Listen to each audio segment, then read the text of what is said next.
The broadcast is now starting. All attendees are in listen-only mode. All right, good afternoon, everyone, and welcome to today's webinar entitled Who Self-Segregates? Unpacking Campus Racial Climate.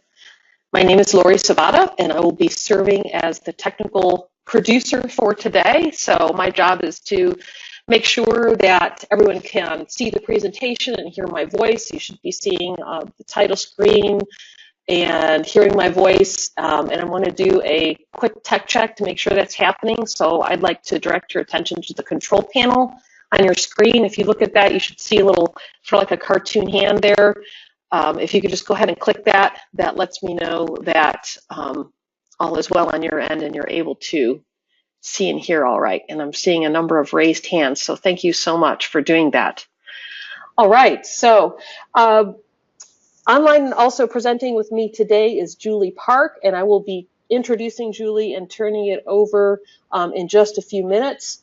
But first, I just wanted to go through a couple housekeeping items. I wanted to talk a little bit about how we're going to do Q&A. So if you're familiar with our KUY webinar format, what we typically do is we will have time for online presentation and content from our presenter. We do have the audience, we have quite a large audience today, so we have the audience in a listen-only mode.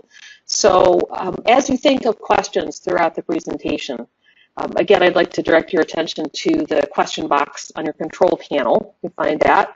And just kind of keep that handy, because as you think of questions, please go ahead and type those right in. We will take time at the end of Julie's presentation to address as many questions as we can. We are scheduled to go until 2:45 today, so hopefully we will be able to address all of the conversation and questions.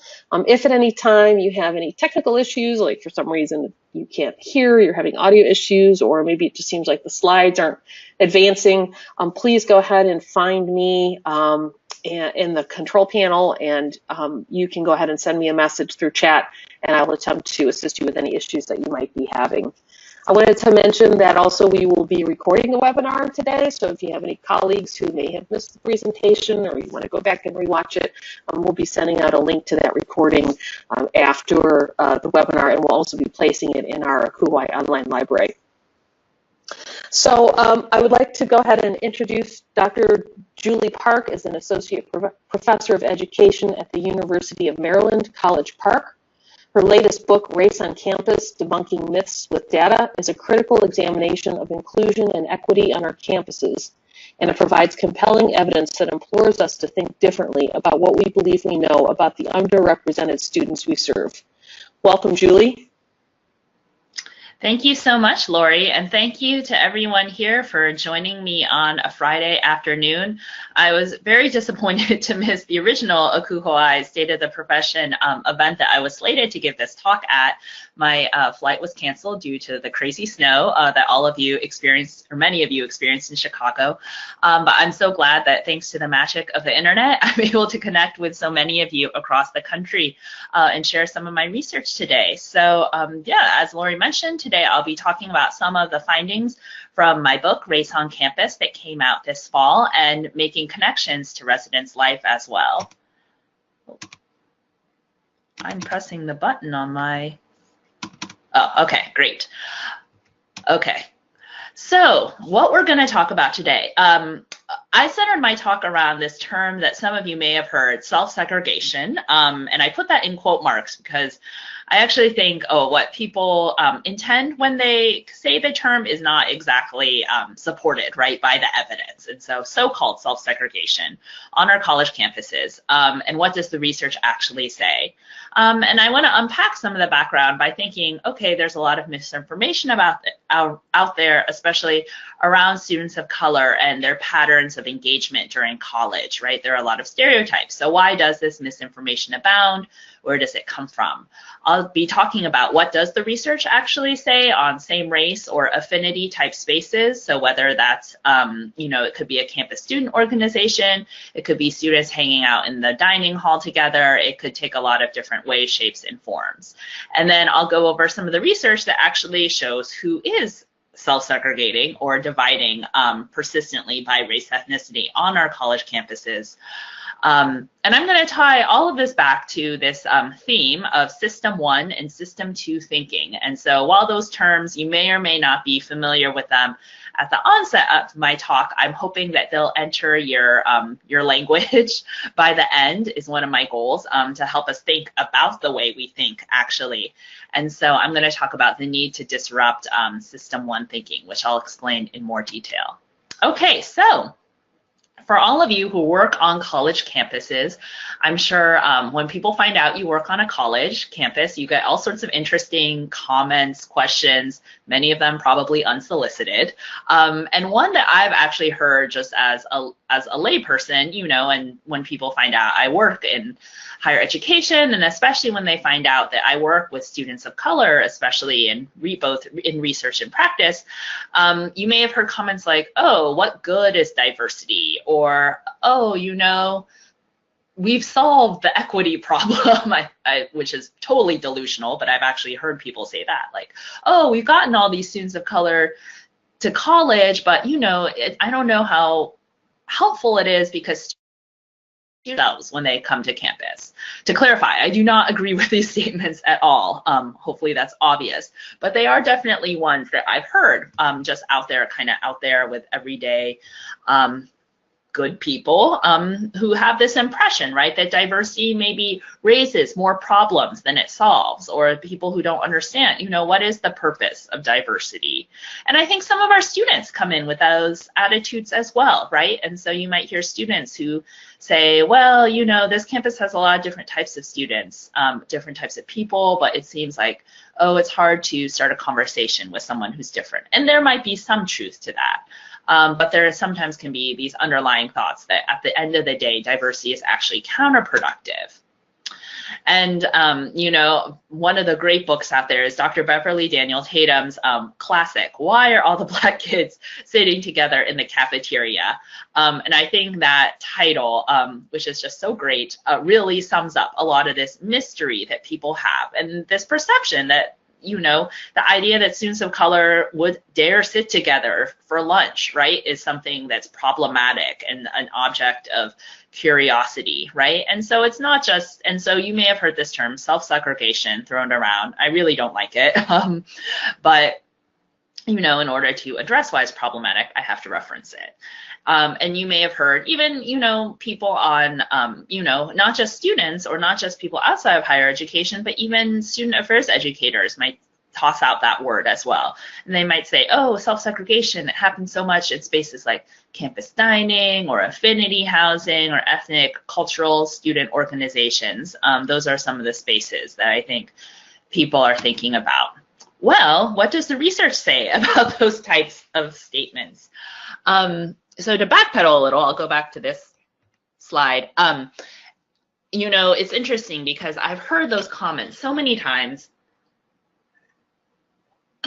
And, you know, I'll ask people sometimes, like, well, what makes you think that? And they'll say, well, I saw these black kids together. And I'll be like, okay, well, you know, that was 15 minutes or an hour of the day. Like, do you think they might have other things going on in their life? So this is something that I began to study a couple of years ago in a series of studies using large-scale quantitative data sets, primarily data from the National Longitudinal Study of Freshmen, which is a study of 28 institutions.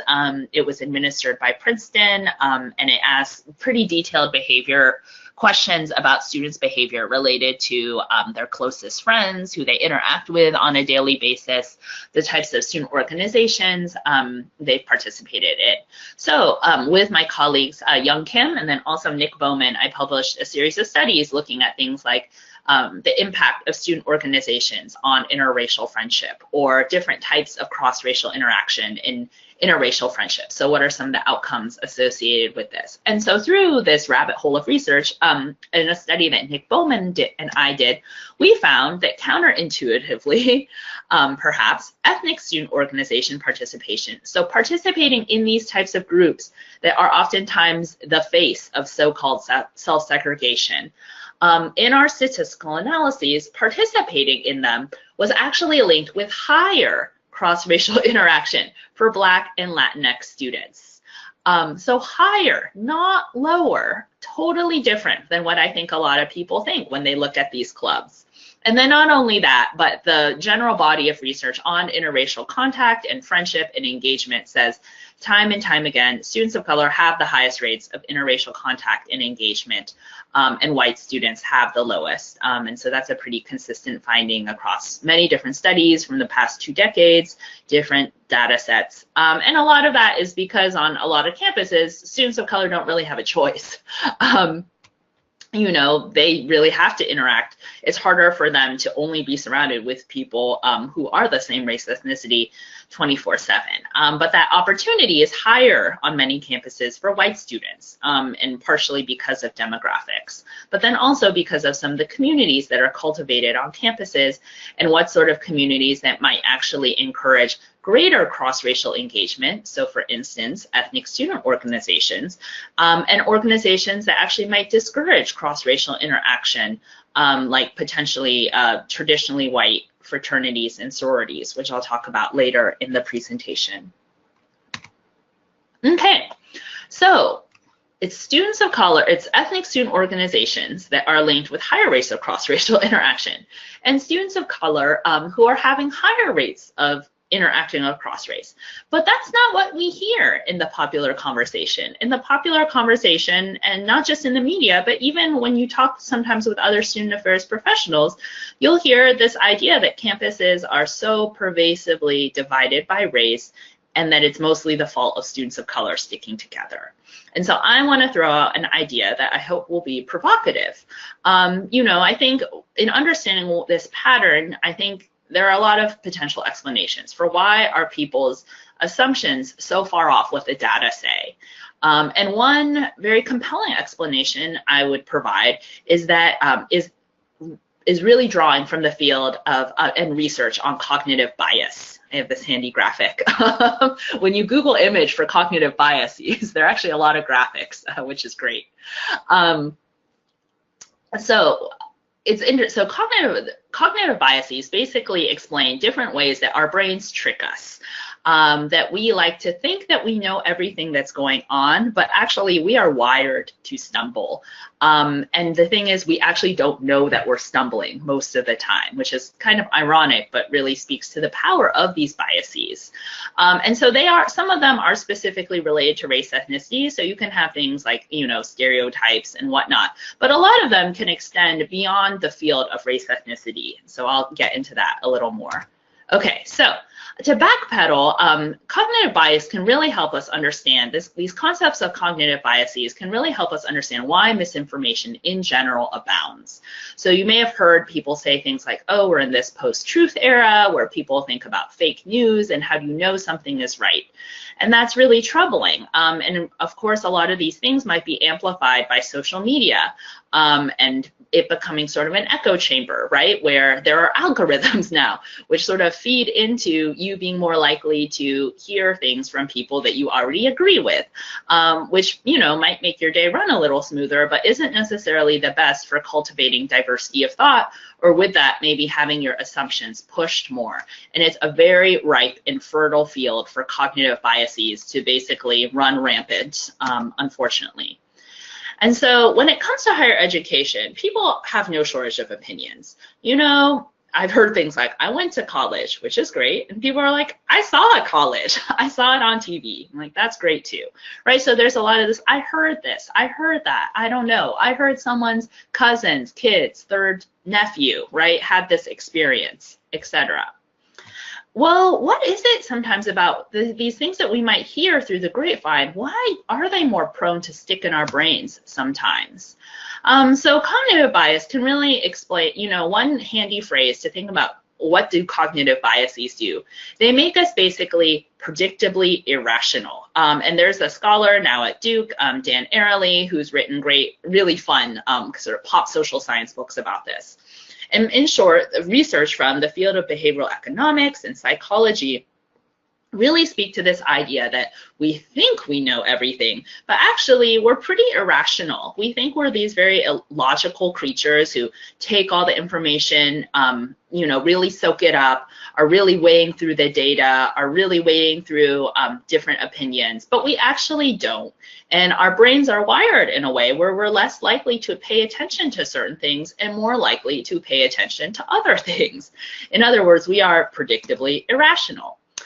You may have seen this book at your local library or maybe an airport. It's very thick. It's called Thinking Fast and Slow, and it's one of the biggest syntheses of research on cognitive bias.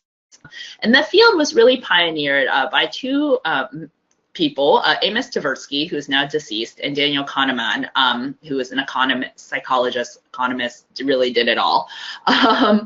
And what they did, their biggest contribution, I'd say, to the field of behavioral economics and cognitive bias was really identifying that our brains work along two different systems, and they call them System 1 and System 2. So System 1 and System 2. And so System 1 is the system that we rely on more so for day-to-day functioning. It's quicker, it's intuitive, it has to follow hunches, it has to kind of make snap judgments because, we're so information saturated. We have so many things going on. And if we took intentional and deliberate thought into everything we did, we would probably never get anything done, And while System 1, I don't think it's too hard to think about what are some of the potential too. Like for instance, when you're driving, you don't really want someone to have to consciously think, now where is my foot supposed to go? On this pedal or that? You want that behavior to be more automatic.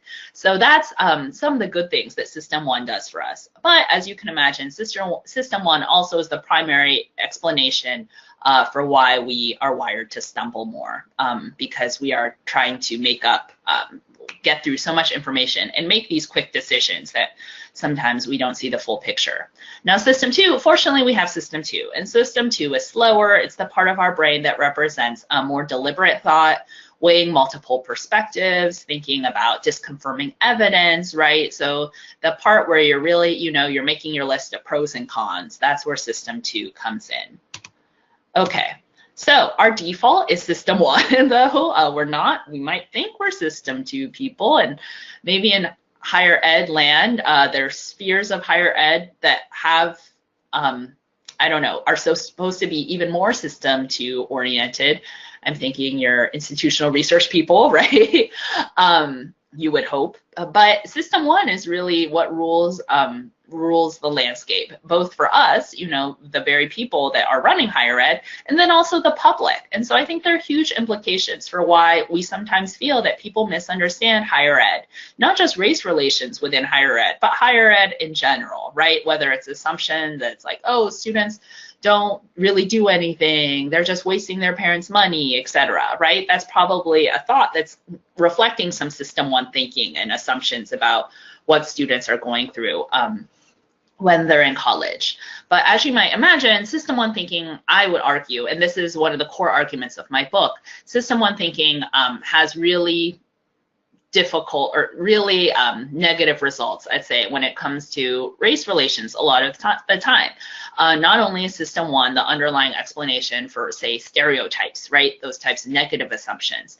But System 1, because of System 1, we often think we know it all, right? We might think we know it all when it comes to race relations. But really, the core story is much more complex.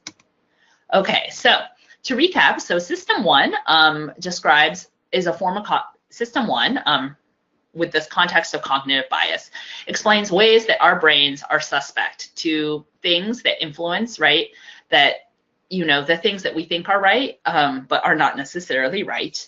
So you can think of it as sort of like mental shortcuts gone wild. Okay, so one example of System 1 thinking that I think is very handy and not just applicable to race relations, but many different other areas, is the availability heuristic. It was a term that was pioneered by Tversky and Kahneman, and it basically describes how our brains are more likely to remember or reference information that is memorable, that is easily recallable, so the availability part. And so this is a fun graphic to think about, why are we when we're thinking of what is reality, a lot of times we will define it by what might be covered in the news. But fortunately, what's covered in the news is it's a significant part of what goes on in the world, but it's not everything. There's a lot more. So, one example would be, and this is an unfortunate one, it's unfortunate that it exists, but it's good that it's gone down. So for instance, say child abductions, right? And child abductions are the worst terrible thing that could happen. I'm a parent now, and so that's pretty much one of my biggest fears. And they are, when they happen on the news, they're terrifying. But fortunately, the good news is child abductions have gone way down, way down over the last couple of decades. You can think of another thing, like for instance, when we know about sexual assault, right? And so sometimes the media will sensationalize terrible incidents, and they are terrible incidents of someone getting assaulted by a stranger or this random person off the street. But we know very much from the data that sexual assault and misconduct, is number one, terrible, and number two, much more likely to come from someone you already know, right? So that's what the data says. But because of the availability heuristic, when things are sort of sensational, or when they are, when we hear about them a lot, they come to define our reality and our understanding of what's going on. And so there are examples from the news, but I think there are examples from when it comes to the race relations on campuses. So tying this back to higher ed. Okay, so the availability heuristic. So take the campus cafeteria, right? And why people have this idea that campuses are so divided by race and that diversity doesn't do anything. And I think a lot of it comes from, someone might be on campus and they see the dining hall and they say, whoa, Black students sitting together. That is different. That is striking. That is something I'm gonna remember. And it's oftentimes become, I think, this symbol of the idea that campuses are so deeply balkanized by race. To the extent where, and I joke about this, but I think it's also true, I have been on multiple college campuses and I've sat in town hall meetings, right, when they've had a racial incident or something bad happen, and people very earnestly want to know, like, what could we do? What can we do about this? What can we do to make race relations better?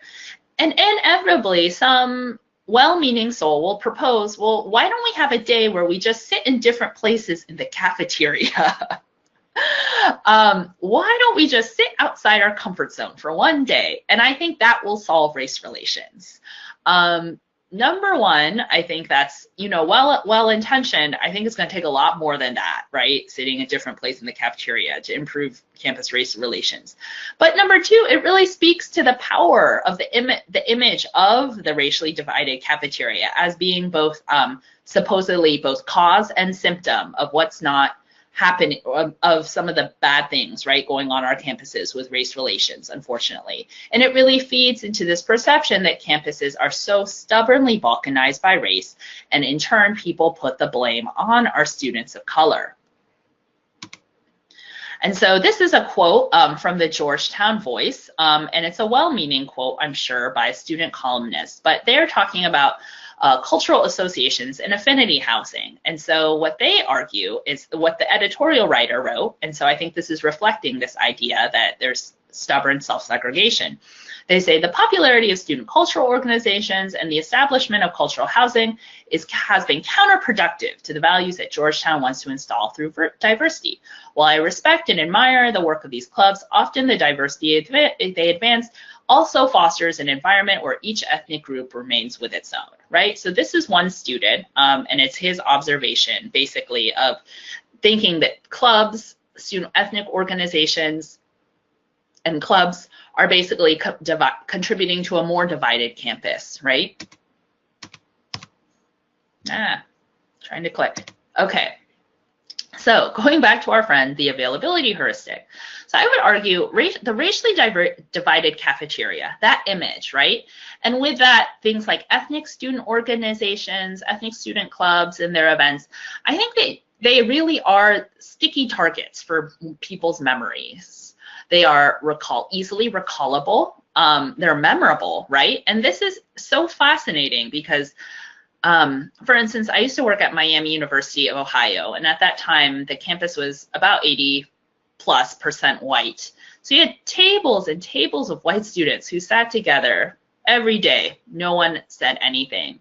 But people still wondered there, well, why is this one table of black students sitting together, right? And so it really spoke to, you know, for some reason, all these white students sitting together was not memorable. It was not, you know, it was the norm, right? Whiteness was the norm.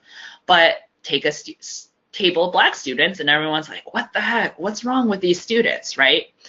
And in turn, that perception becomes people's reality, right? So this graphic is great because it shows the availability heuristic. So you have this bigger circle that says it's all the information that's out there, all of the data, all the evidence. But actually, the information you make to use a decision is information that's more recent, frequent, extreme, vivid, or potentially negative, right? And so thinking of why people are looking at the cafeteria and saying, this is a symbol of what's wrong with our campuses, instead of saying, maybe letting students of color eat lunch together for an hour or two a day is vital to their survival, right? Is vital to their retention, is vital to them wanting to go out into campus and to continue to interact and engage across race. Okay, so with that, in my work and in my book, I argue, and I think this is supported by other research studies, that student ethnic clubs, ethnic student organizations, and spaces like the cafeteria, where students of color can congregate together, not for the whole day. They don't camp out there. They have other stuff. They have class to go to. They have other things going on. And I argue that these communities provide a vital space for students of color to refuel, to re-energize. These spaces are life-giving in contrast to cross-racial engagement, which can be very beneficial and challenging, but can be cognitively taxing. Especially for minority students who are oftentimes in that role where they have to be the educator, or they have to call out someone's stupid comment or hear it and intentionally ignore it, but also feel the burn of feeling that they don't belong there.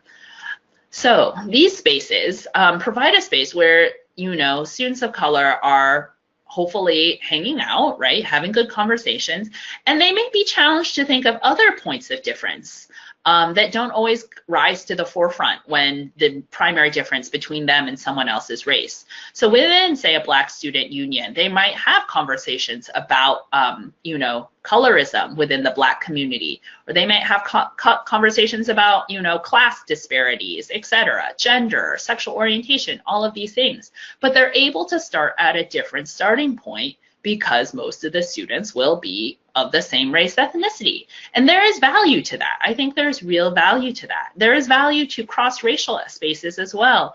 But at the same time, if you only have cross-racial everything, for some students, they're gonna burn out, especially those students who have to bear more of the burden. So ethnic student organizations and spaces like the campus cafeteria or Affinity Housing, they provide this community and space and time for students of color to refuel. They can go out back into the community, and the data actually shows that this is linked with higher cross-racial interaction for some of our most underrepresented student communities, so African American and Latinx students. Okay. So it's so critical to recognize that cross-racial engagement, interracial engagement, and same race, right? Same race engagement, hanging out with people of your same race ethnicity, they're not mutually exclusive. It's not an either or.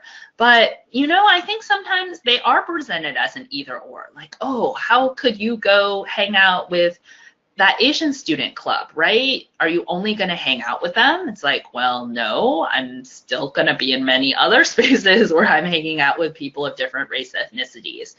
But sometimes, and I think white people sometimes especially have this perception that it's this zero-sum game. And it's really ironic because I don't think they're thinking about their own behavior, right? They're seeing as what is departing from the norm for them.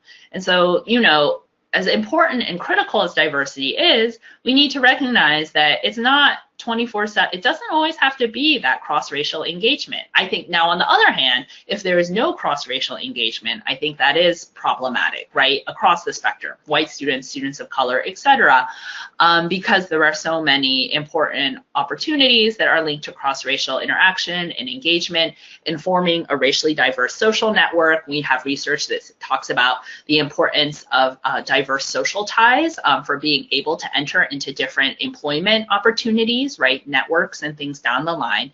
And also because racially diverse networks are a source of what is called non-redundant information. So you're more likely to encounter information that you wouldn't have heard when you're basically interacting with people who are different from you. And that also extends to, of course, information about race ethnicity, right, where it's really valuable for students to interact, say, for instance, not with just 2 Asian kids, but like 20, right, and where they can see the diversity of the community, diversity of students' perspectives, etc. Yes, but that doesn't have to be to the exclusion of, you know, diversity, right, and engaging across race doesn't have to be 24/7, right? And so my book goes into more detail about the importance and value of balancing same race and cross-racial ethnic community. Okay, so along that line, same race interactions, the research talks about how they can be helpful for identity development, for refueling, cultivating a sense of belonging on college campuses. Cross-racial interaction has its own role to play in spurring cognitive dissonance and social perspective taking across different groups. Close race friendships and communities. This is interesting because I've done some studies on close interracial and same race friendships, and I would argue that having close friends that are all the same race for a student is actually really fine, as long as it doesn't close students off to engaging with the broader diversity of the community. So if you see students and their 3 closest friends are all their same race, you know, they're probably still branching out in other areas. Now, this is probably less the case for white students. And so that's something that I think educators do need to be sensitive to, that white students aren't shielding themselves from engaging with the broader diversity of the campus. And so as long as close friendships, same race friendships, are accompanied with a diverse network of contacts and interactions, casual, closer, I think they're fine. And for instance, religious communities oftentimes are same race communities, and they can really be vital and sometimes are a source of very close friendships. But students don't necessarily, you know, that community probably isn't their whole life. Okay, and then lastly, demography matters. I've written a lot about this. We are Americans, or most of us are Americans probably on this call. We have a high value for individualism. We like to think, oh, all my friendships and interactions are just a matter of choice. If I want to be friends with that person, I can be. If I want to have more Black friends, I can have them. Well, actually, relationships are heavily shaped by who's around, right? And in college campuses, the question of who's around is influenced by who's enrolled, right? So the basic racial ethnic demography of the college campus also influences patterns of engagement. And so students might think they have choices, unlimited choices, but really they're constrained with the people that are there. Okay, so system 1. You know, as much as the availability heuristic, I think, leads to a lot of stumbles, both in higher ed, race relations, politics, oh my goodness. There are some pros, as I mentioned, sanity, right? Or in general, right? So you don't want to have to be thinking too deliberately about everything. But there are cons, right? System 1 is really the foundation of stereotypes, right? Where we make these snap judgments based off of limited information and then generalize to a broader group. And I would argue it's harder to balance system 1 with just our current saturated 24/7 news cycle world. I think we're becoming more vulnerable to system 1, to groupthink, to sort of the social media, you know, the mob, which can go in any one way. You know, there are people who are paid now to be influencers. What does that say, right? And how might that feed into system 1? And especially you have people who are so swayed by things like Instagram and Facebook and other platforms, where they're not always seeking to be challenged, right? And really engage across difference. And it's really hard. It is really hard. I don't want to be trite and just saying, gosh, why don't people try to seek out opinions that are different than their own? Because I know from personal experience that especially once you become an adult, not just when you become an adult, when you might become more set in your ways, it's hard to put yourself out there. And yes, and which is why college is such a ripe time for students to have their system ones challenged, because they're there and there are a lot of people who are different from them. And I think young people oftentimes have a certain type of openness, which is hard to find sometimes after the college years. So unfortunately, we oftentimes only see our own experience or the experience of people that we know, which is an N of 1 or a very small n. Okay. And so System 1, the pervasiveness of System 1 also speaks to the criticalness of racial diversity on our college campuses. And so I wrote about this in my first book, When Diversity Drops.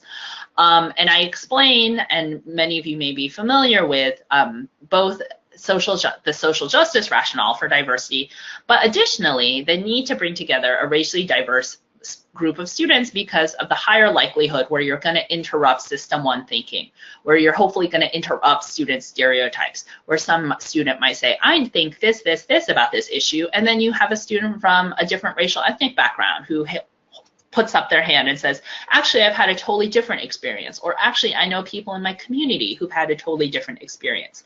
And how that engagement, how the data has shown time and time again, how it's very rich, not just rich, but it leads to deeper and more complex ways of thinking for our students. Okay, so with that, who is harmfully self-segregating? If students of color are having these higher rates of cross-racial interaction and interracial friendship, and we know they're not camping out in the cafeteria all day, who is dividing by race and potentially shielding themselves from engaging with the broader diversity of the student body? And so I would say in my book, I talk about two types of organizations. One that is probably a little more notorious, historically white Greek life, and then religious student organizations, which I've alluded to. And I'll argue in my book that historically white Greek life is the one we need to be especially concerned about. Okay, so historically white Greek life. I just pulled this graphic from Getty Images. Okay, so what does the research say? Participation in historically white Greek life is linked with lower rates of interracial friendship for white students. The research is a little more mixed on whether Greek life has any net effect on more casual interracial contact. Some studies have found a negative effect and others have not. And so that's one that is relevant. We do know from the research towards the year 3, year 4 of college, participation in historically white fraternities in particular was linked with negative attitudes towards interracial marriage, increased opposition to diversity on campus, and higher levels of symbolic racism. And so these are all outcomes as educators we should be really concerned about. Okay. Why is there this effect, right? Why is there this effect? And I would argue that a lot of it goes back to research on social psychology, on how groups function, right? And so how a group of people can do things together and get sort of swept away and do things that they would have never done as individuals, or that that they probably wouldn't have done. And so there's a lot of groupiness, right? There's a lot of socialization. There's the forming of an organizational culture. And one might say, more pessimistically, the rule of the mob sometimes, where, especially in these groups that oftentimes lack heterogeneity, you have students who are coming from similar racial backgrounds, socioeconomic backgrounds. They may be less likely to question each other. And we see a lot of negative things happen, not just with race relations, but things like sexual assault, alcohol, etc. Okay, so unfortunately, there have been a number of really negative incidents that really speak to the power of peers, I would say, which can be a positive influence, but also And so, for instance, a couple of years ago, there was this terrible incident at the University of Oklahoma where, students were caught on camera singing this terrible song, basically, using the N-word. When I taught at Miami of Ohio, there was a sorority that trashed the National Museum of the Underground Railroad. They had rented it for a formal, and they trashed it. And unfortunately, we hear time and time again of terrible theme parties. Here's Chi Omega at Penn State University. I think the picture says it all. And you might push back and say, is this the availability heuristic at work, right? That's giving Greek life a bad name. Is this just the fact that these incidents are so shocking and so they're more sticky in our brain? And you could say some of that, but I think the important thing is to look back and to say, well, what does the data say, right? These incidents are notorious, and I think we hear enough, unfortunately, every year to recognize there's a pattern. Sets that have much larger samples, it appears that there are these negative impacts associated with participation in Greek life, especially more specifically, historically white fraternities and sororities. And so thinking about Greek life, it tends to be a racially isolating environment for students who participate. And so in the National Longitudinal Study of Freshmen, they found that of the white students who were Greek, 97% of them participated in mostly or almost all white sororities or fraternities. That's a pretty high percentage, which means under 3% participated in groups that could be described as racially diverse or potentially a historically Black or multicultural fraternity or sorority. I would argue that something that's going on, a different way to think about Greek life, historically white fraternities and sororities, is that there can be a lack of System 1 disruption. So you have students who are kind of running on their System 1 strong, right? Where they are maybe not thinking about the repercussions of their actions. They're not thinking about them from another person's viewpoint. And unfortunately, the environment can reinforce that. And so you can think of it as a sort of concentrated whiteness, especially in the most elite Greek groups. And I've done research on this that talks about not just the racial dynamics, but the socioeconomic dynamics of historically white Greek life. And people will say, well, I don't know if it's a race issue. Isn't it more of a class issue, right? These groups can be really expensive. So that's why, students of color oftentimes don't join. And that's partially true. But when I studied fraternity and sorority organizations, we saw that especially in more elite groups, they tended to be a concentration of both white and wealthy students. And then you had other groups that were more racially diverse and also more socioeconomically diverse. And so you do have, in some of my other work, talks about why this is especially troubling when you have socioeconomic divides and inequality that are layered over racial ethnic divides. And so I don't think you can separate the two. There's very powerful intersectionality going on between race and class in many of these organizations. So when someone throws out the word self-segregation, who do you picture and why? Well, I'll just say that almost every time I've heard that word, they have not been talking about the people on the right. Okay, so we have a little break to look at a YouTube clip. Okay, so why is that? Okay, so why are people probably visualizing the students on the left and not the students on the right? So cognitive bias can help us understand why. Okay, so I'm going to show this YouTube video, and basically you're going to see a video of people who are throwing around a ball in a group, two teams. I think one has white shirts and one has black shirts. So what I want you to do from the comfort of your office or room or wherever you're hearing this is to count the number of passes from the team in white makes to each other. So jot it down, hold it in your head, and I'm going to bring up the clip. Okay. And there is a voiceover, but I don't think you can hear it. But you're welcome to Google it later, the selective attention test. Okay, I'll try to narrate. Test of selective attention. Okay, Count how many times the players wearing white pass the basketball. Good instructions. Okay, get ready to count.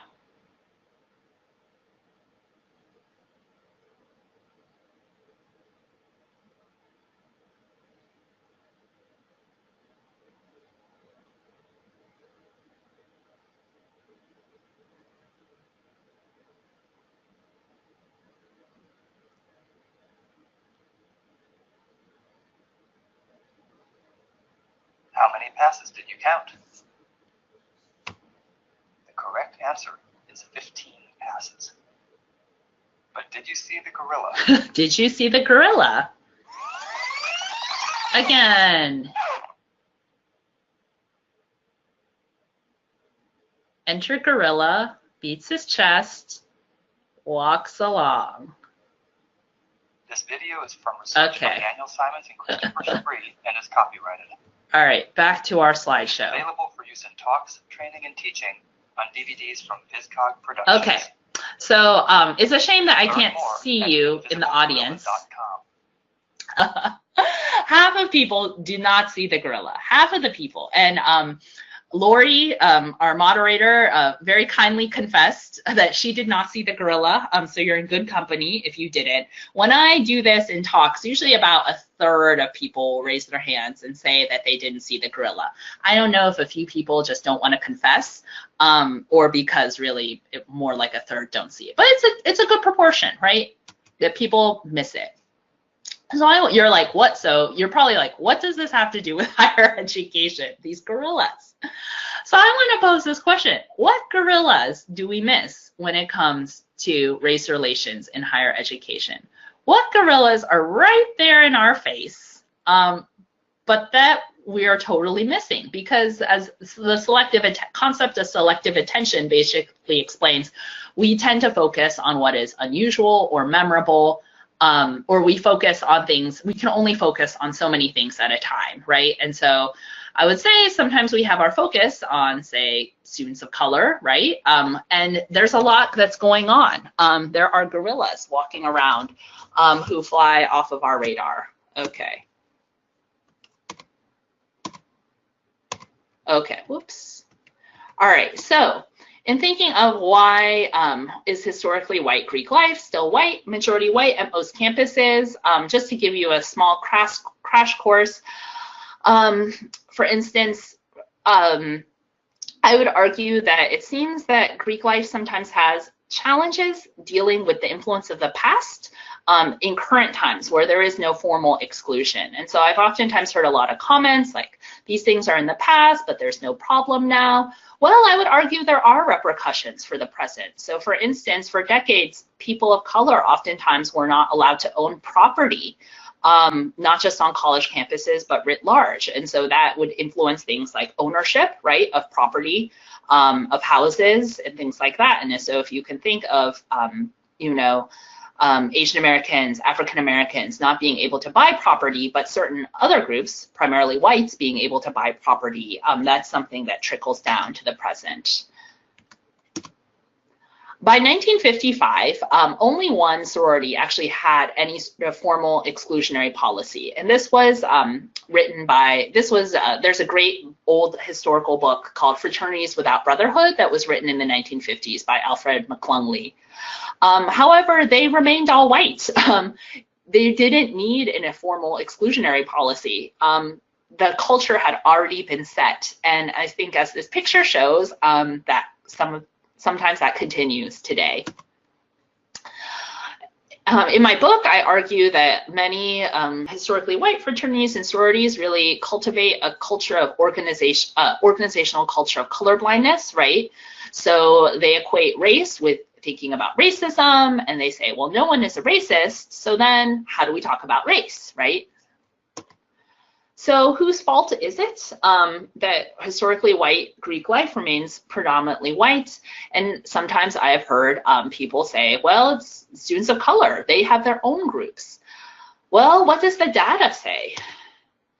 What the data actually says, oh, I don't have a slide for that. What the data actually says is that not all students of, so the data says two things. One is that not all students of color are actually involved in racially homogeneous fraternities or sororities. So for instance, not all Asians who go Greek are in Asian American sororities or fraternities. A lot of them actually are in white groups relative to the population, but it's just that a lot of them don't go Greek in general. So similarly for African American students, while probably a greater proportion of them do join historically Black fraternities and sororities, there are a lot of African American students who just don't join any Greek group and who could potentially join, say, a traditionally white Greek group, but the data suggests that they do not. Okay. Beyond Greek life, and I want to hold the fire, but I also want to turn attention to other spaces of whiteness or majority status that exist on our campuses. So for instance, the field of high impact practices, right, I think has been critiqued for oftentimes being having a lot of dynamics that are sort of racially loaded or being predominantly white spaces, right? So whether it's study abroad, honors programs are one that I'm familiar with. Athletics, which might be surprising to some, but specifically recruited athletes. Contrary to popular opinion, the majority of recruited athletes are actually white. A lot of times people think that they're African American, and I think they're thinking of very specific sports. But in general, especially at your Division I, Division II schools, recruited athletes are more likely to be white overall with the other programs. STEM and other academic majors, right, are also other spaces of whiteness that oftentimes fly off the radar. And so you can think of these as other gorillas, right, that are walking around our campuses, that we're not as attuned to when our focus is on just thinking of, well, why are those students of color just in their club or sitting in the cafeteria together? So I think in the midst of all of this, housing has a lot of potential to break up some of the homogeneity on our campuses. And so the big picture is that the research, there's actually been a lot of research done on interracial roommate pairings, which is really interesting. So in general, the research supports that interracial roommate pairings are linked with decreases in prejudice. So that's a really positive outcome. At the same time, interracial roommate pairings oftentimes, not all of them, but oftentimes can experience more conflict, more challenge. And so it really underscores the need for extra support, whether it's resources, curriculum, education for RAs and RDs, and for the students themselves, right? And so it's not a type of initiative, I think, that you can just kind of say, okay, let's just throw this out there. It really needs the necessary support and education throughout throughout residential life. Affinity housing is another one within res life that is relevant. And I think the research shows that same race spaces matter and can be positive. I would argue, especially for later year development, right, as students are kind of figuring out where they want to spend their time, et cetera, I think affinity housing can be a really valuable experience for students. And even with students who potentially live in these residence halls or a hall, whether it's a hall or an entire building, just remember that's still a fraction of their experience, that they're likely interacting and engaging across race in other parts of the campus. So what does this say for our role in higher education as educators? So I'd say the big picture idea is that we need to be thinking about disrupting System 1 in every way possible, while at the same time providing the necessary support, right? So foundational research says diversity, if you just throw people together without providing the extra support, it will likely lead to more conflict and issues and problems. However, when diversity is given the support that it needs to flourish, oftentimes really great things can happen. And I want to raise this question of whose responsibility is it to disrupt System 1, especially when it comes to race relations. And I would suggest that a lot of times we've put a lot of responsibility on our students, mainly because we haven't held up the mantle. And I will say, yeah, I think especially we know within student affairs is a pretty white profession in general. And so I think we can all think of times we've learned from our students, but are they learning from us in this area? Are we willing to carry the burden with them? And for white, especially white educators thinking of themselves as both the potential to be institutional agents and accomplices, and thinking of not making students always have to carry this role where they're having to educate everyone, but instead to help them, to walk alongside them and support them, but then also to be taking a lot of that initiative themselves. I'm not white, so I'll say themselves. But also as an Asian American, right? I think in certain spaces where we have complex identities as well. So curbing system one. How do you curb system one that leads to all these misconceptions? So really speaks to the importance of cultivating multiple viewpoints and diversity, racial and every other type, but including especially racial diversity in organizations. So in staffs, right, in staffing, in hiring, and not just hiring people of color, but actively working to retain them. Looking for just confirming evidence, who has a perspective that is not going with the status quo. Looking beyond just a single story or a single narrative. Recognizing our own irrationality, how we are predictably irrational and wired to stumble because of system one, and thinking what sorts of checks and balances do we want to put in place. And then alongside that, I would highlight the role of assessment, right, to make sure that we're actually trying to do things that are supported by the data on our campuses. So don't be afraid, I would say, in wrapping up, to identify your own spots of bias. It's funny because there's actually a cognitive bias called blind spot. I have blind spot bias, but I think it's actually called bias blind spot. And that's actually this bias where you think other people have cognitive biases, but you don't recognize your own cognitive biases. And in my book, I talk about a funny incident when I totally overlooked one of my own major cognitive biases in overlooking a trend in the research. And so Daniel Kahneman, who's really the father of this field, even he is very upfront about how his life has been shaped by cognitive bias. So we really all have it, even the people who pioneered this research. And with that, I think all of this research really underscores the importance of seeking out outsider, marginalized perspectives and bringing them to the table. So with that, this is the cover of the book. It's available in fine retailers near you, hopefully, or Amazon online. And my email is posted there as well. So with that, I think I'll hand it over to Lori to handle the Q&A. All right, thank you, Julie. I know it's going to take folks probably a couple of minutes to maybe think of some questions. I know that you did a really great job of just hitting a lot of those big buckets, so it should be very thought-provoking and discussion generating. I do have one question I'm going to go ahead and read out in the meantime. The question is, as you think about the research you have conducted and findings you have examined over the course of your career related to race on campus, what is our field's biggest miss? Biggest miss? Yes. Huh.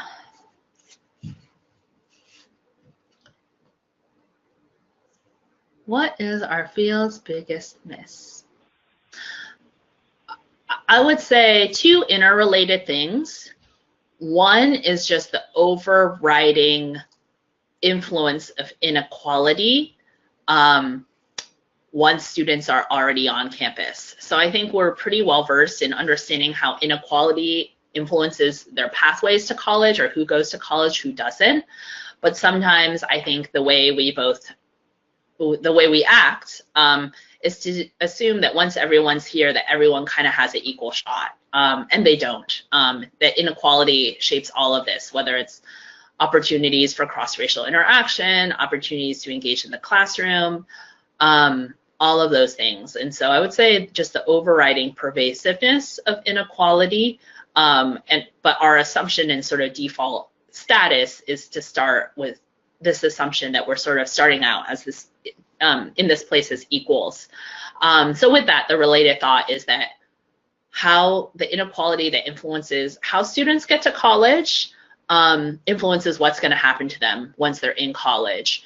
And I'd say a big miss, I think, that we've overlooked related is not just the impact of structural disadvantage, right? So students who face many barriers just to get to college and then face many barriers within college, but the extreme role of structural advantage, right? So how the because it's invisible, it really is, I'd say even more so than structural disadvantage, or it can be invisible. And so the advantages that led someone to be born on third base and have maybe a lot of doors open to them to college, how that's also potentially going to shape their pathway and the accumulative advantages that they will most likely reap through the college experience. And so there are some scholars, so I think, who are doing good work on that, but a lot of it is, unfortunately, I'd say, I think we have a long way to go.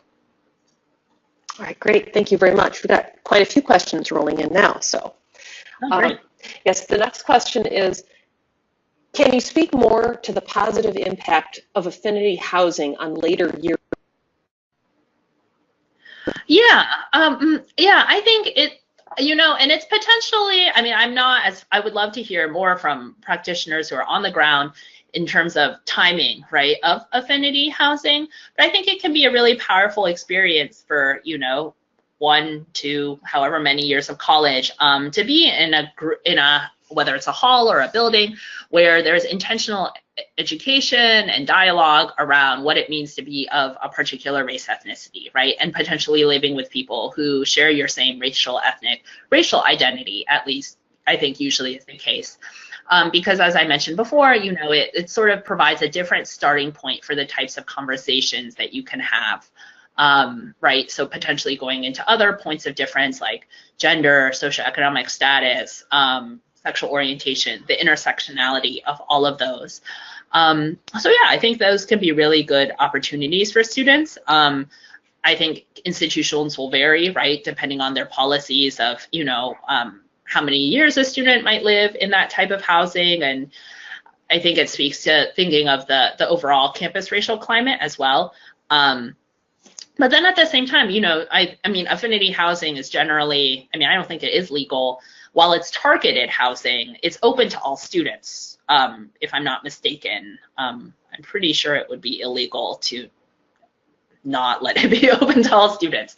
So I think, you have potentially cross-racial interaction happening in other ways, but that it might be a different type of environment versus your regular campus day-to-day, right? So where white students might experience being the minority. And I think that's a neat opportunity. And, you might have different scenarios where you have multiple halls all in one building, right? So there might be spaces where actually they might have a hall, right, of affinity housing, but maybe they're still coming together to eat together in the dining hall that's associated with that hall. And so there are ways that potentially even with affinity housing, you can encourage both same race, or not just same race interaction, engagement, and friendship, but also cross-racial interaction, engagement, and friendship. Yeah. All right, great. I have a question about the roommate pairing. So with regard to the benefits of interracial roommate pairing, what has the research said are best practices for supporting the roommate pairs, with particular consideration given to the impact of emotional labor? Yeah. I don't think there's a great consensus in the literature other than support, right? Which I know is general and sort of vague. But yes. So I think this is where it's like the contrast between the big data set and then sort of the minutia of the real experiences that students actually have on the ground. So, the findings writ large speak to positive gains for students. But, you could push back and say, is it at someone's expense potentially, right? And the question is, it's very unpredictable, right, in the actual outcomes, right? So I would say, in thinking about being intentionality in interracial roommate pairings should not be done without a lot of sensitivity to the broader campus climate and sort of the ways that both the institutional demography and then also what's going on campus, et cetera. So yeah, I would think about, I think someone who's doing some writing on best practices in this area is, I want to say, I think Tara Hudson is her name, maybe at Kent State, I think had a good piece in About Campus, ACPA's publication pretty recently. So that might be a source to look at. All right, great. The next question is, for housing professionals at PWI, how do we create processes that ensure or increase interracial roommate pairings? We have talked about that a little bit already. Yeah, so sorry, can you repeat the question? I'm sorry, for housing professionals at PWI, how do we create processes that ensure or increase interracial roommate pairings? And I think you touched on that already a little bit. Yeah, I'm actually not as familiar with the minutia in terms of how you would create like the policy, right? I think that would just have to be determined within a particular office. Okay, and then for finding bias blind spots, are there specific ways you assess this, whether it's conversations you have or materials you use with colleagues, staff, or students? Yeah, well, I think for finding bias blind spots, you don't know about that. The part of the idea is that you don't know that you have a bias blind spot. And so they can be really hard, correspondingly, they can be very hard to detect, as one might imagine. I can tell the story of how I found one of mine. So I do a lot of research on Asian Americans and affirmative action, and I've been hyper-focused on challenging the assumption that, people think this is incorrect, but people think that Asian Americans need higher test scores to get into certain colleges, things like that, etc. And I've been so hyper-focused on challenging that assumption that I had totally missed a key piece of research, which is that low-income Asian Americans actually receive are direct beneficiaries of both race and class-conscious admissions policies. So this is something that had just totally flown off of my radar, and it's in line, it makes sense. But I think my assumption was, like everyone else, or like a lot of people, was that in general that Asian Americans are not direct beneficiaries of these policies. And so one day I was just reading this book that I've spent a lot of time challenging, Thomas Usman Shade's and Alexandria Walton Radford's no longer separate, but not yet equal. And I saw the finding on low-income Asian American students like right in front of me. And I was like, oh my goodness, how could I have missed that? And so I think that was an example where, I was very aware of how I thought cognitive bias was shaping other people's misconceptions about Asian Americans and admissions, etc. But I didn't realize that I actually had my own, and the data challenged them. So I guess, one of the ways to go looking for them is to either read a lot of research or be actively looking, right? So if you think like, I have this hunch that this is the case, like, are there ways that you can try to look in the other direction? Whether it's talking to different types of people, looking for research studies, or just, being a broader consumer, right, of information and knowledge. Okay, thank you. The next question is there any research related to RAs, and specifically RAs of color who are supporting students in the halls? What kind of impact does that experience have on them, and how can we best support them? Yeah, that's a great question. The study that comes to mind is, I think Sean Harper and his team did a study a couple of years ago on African American RAs, in general, the negative experience that they had, unfortunately, being on res hall staff. And so, the findings are a little fuzzy, but I think they did talk about difficult interactions with supervisors, with students, having their authority undermined. So yeah, I think in supporting diverse residence hall staff, it really needs to be this issue of looking beyond recruitment. So certainly intentionality in recruitment, right? It's not going to happen usually by accident in terms of who's thinking of them, putting their hat in the ring for an RA type position. But beyond that, thinking about what extra supports might students need,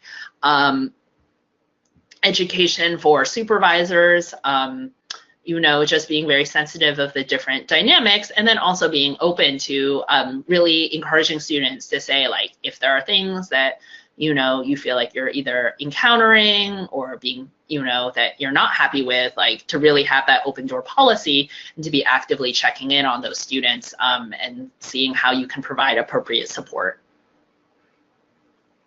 All right. And then can you talk a little bit about your work with affirmative action and where you see the movement going? Yeah, well, I served as a consulting expert on the pretty recent case against Harvard. I served on the side of Harvard. And yeah, where do I see the movement going? Well, I was just on a panel yesterday at NADAHE, the Chief Diversity Officers Conference, and Art Coleman, who is a lawyer consultant guy, reminded us that we have 40 years of precedent to build off of, that the court has ruled over and over again in affirmation of race-conscious admissions of the ability to recognize a student's race ethnicity, both in understanding the context of educational opportunity they may have had and the potential contributions they may make to a student body.